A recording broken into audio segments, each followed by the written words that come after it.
Alright, is everything rolling? Yes. Wait, who are you? What? I don't remember you. How did you get in my house?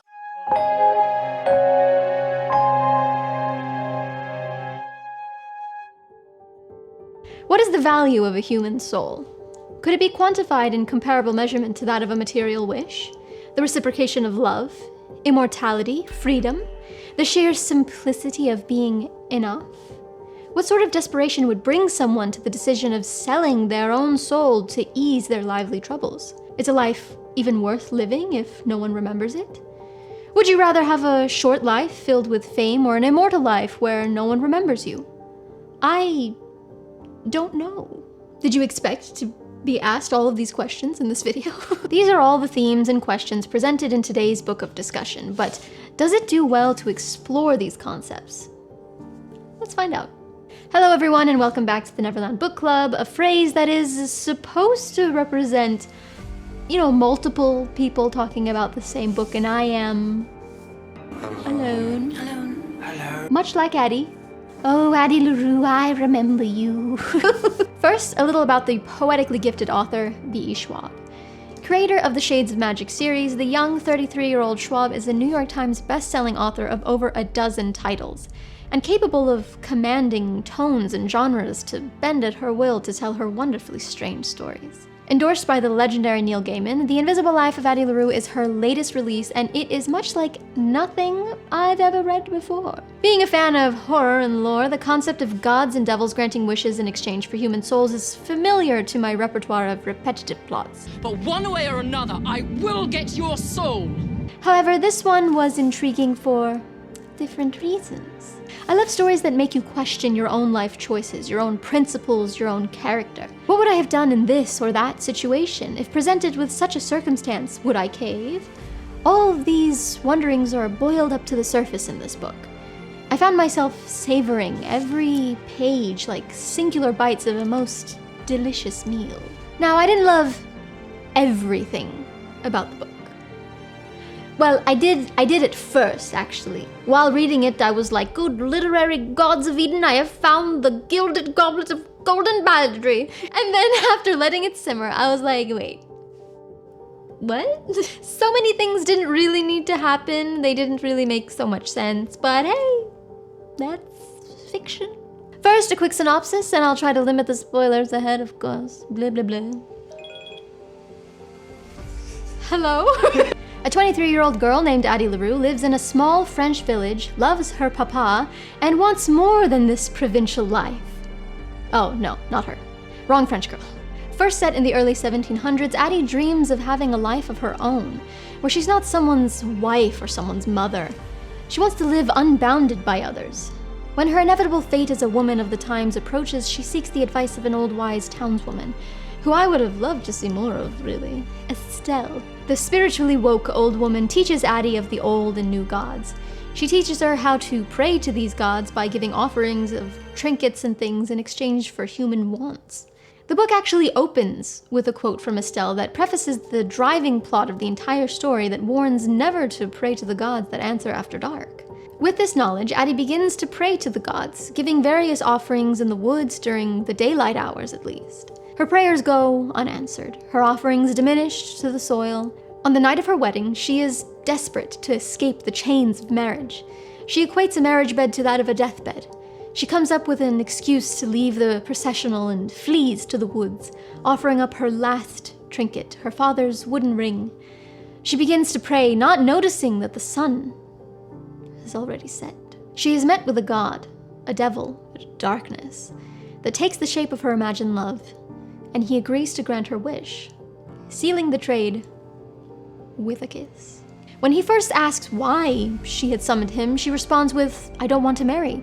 I don't want to belong to someone else. I want more time. Now, I knew going into this book what the overarching plot was. Girl sells soul, no one can remember her, but I didn't know why she did it. And to be honest, I was disappointed. While reading, I thought, really? This is why? This is not worth selling your soul over. But again, this is not my story, it's Addie's. And to Addie, a trivial problem in today's time, such as marriage, would be a matter of life and death in the early 1700s. She sees marriage as another form of selling her soul to a man instead of a god. And the irony is not missed throughout the book. Her wish of never being owned by anyone forces her to engage in stale relationships, one-sided encounters, love that will never truly be reflected. A 300-year life of one-night stands. A foreshadowing statement reads, "She will come to face the fact that she cursed herself before he ever did." The only constant throughout her 300-year life is that of Luke, a name she gave the dark god that cursed her. He visits her on the anniversary of their first encounter to ask if she is ready to join him, to surrender her soul, if she's had enough. Their encounters throughout the centuries are darkly enchanting, seducing at times. I wanted so much more of Luke throughout the read. His appearances moved the plot forward, whether he was jumping Addie from France to Italy or showing her other historically famous people he had cursed in exchange for their success, like that of Napoleon, and even Beethoven. So now we know how he got his fifth. Beethoven. Oh my god. I enjoyed the story's structure, or lack thereof. The book jumps throughout the different timelines of Addie's life from the early 1700s all the way to 2014. Prefacing the 7 sections of the book are pages of art accompanied by the name of the artist, the year it was procured, collection, and their estimated value. This was an interesting little additive, and it's not clear at first and seems out of place at times, but it ties in well with the overall picture in the end. It's satisfying. I found myself tearing up at multiple scenes throughout the book, but never really bawling uncontrollably like some have left me. It felt like the presented emotional build-ups were being glazed over instead of more deeply explored sometimes. Her encounter with Remy being most memorable. An awkward meet-cute moment in a foreign city results in one of the most heartbreaking string of events. Addie finally meets someone who sees her. But will he remember her? Their poetry-filled day and sweet one-night stand ends with his morning confusion and placing 3 coins in her hand as payment for an assumed agreement. She flees, heartbroken. In the more modern timeline, she seeks the affection of a musician, having him fall for her night after night in an endless loop of painful first dates. But it's worth it to Addie, just to have the company, the bed to sleep in, the food to eat. She is the muse for so many, but has little to do with the art. We get to see Addie struggle through adapting to life unremembered, sneaking her way into homes, living with only the clothes she can snatch and her father's ring, used to summon the dark god. We are then thrown into New York City 2014 with a new character, Henry. When this happened, I was like, wait, did I accidentally pick up a different book? No, it's still Addie. And then they meet. Spoiler here. Henry is the only person Addie comes across that can remember her. Now I'll give you a moment to guess why. That's enough time.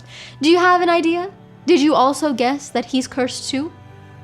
Yes, in a painfully predictable turn, dull Henry Strauss just wants to be enough, and sells his soul in a year's time to be exactly what everyone is looking for, presenting stale encounters with strangers filled with absent eyes and empty compliments. Addie and Henry cancel each other out, though, with their curses. He can remember her, and she sees him as everything she ever wanted because of that simple fact. So, is it love or convenience? Acceptance? A lazy love triangle is then introduced when Addie calls Luke to try and convince him to break Henry's curse. We learn that Addie had spent lifetimes with Luke, that they were a couple, lived together even. This isn't revealed until more towards the end of the book, and I was like, excuse me? Why didn't we get more of this earlier? This is better. I like this more. But then I had the same questions. Is it really love? Is Luke capable of love? He does profess his love, but is it real? Is Addie just settling for someone, the only one who can say her name? Schwab leaves this a bit open for interpretation, but I'd like to think that throughout her 300-year life, Addie learns what love is and learns what life means. Moments of bliss, moments of joy, of heartache, of pure and raw emotion made her life full, even if her name was hollow. This book explores deep thoughts and presents complex ideas that make you think about the time it takes to live just one life. but doesn't exactly pick one precise idea to develop fully and ends up being a bit messy. A popular complaint I've come across is that Addie fails to mature throughout her long life.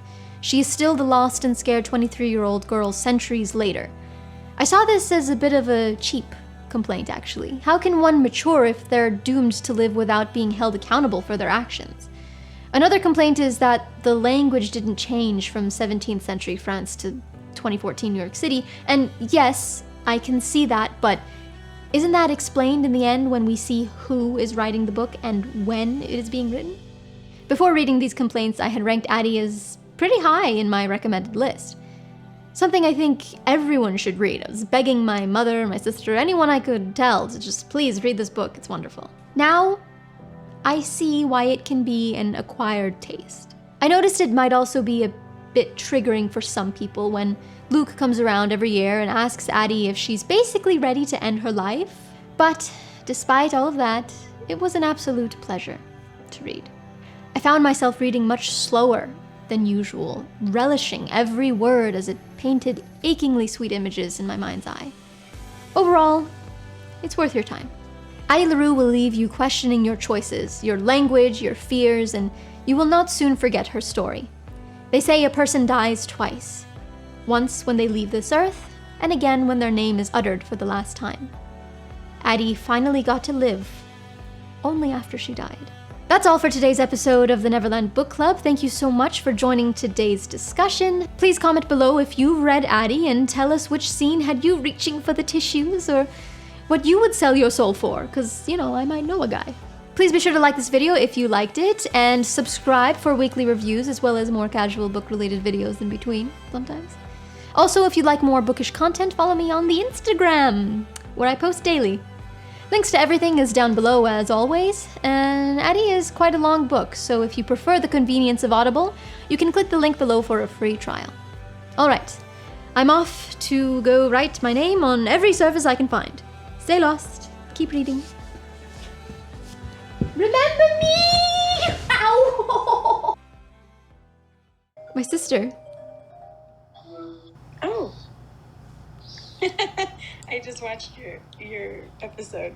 Oh, you did? Which one? The last one. Why did it take you so long? You know, it came out on Saturday. Twins Basil. I was so worried that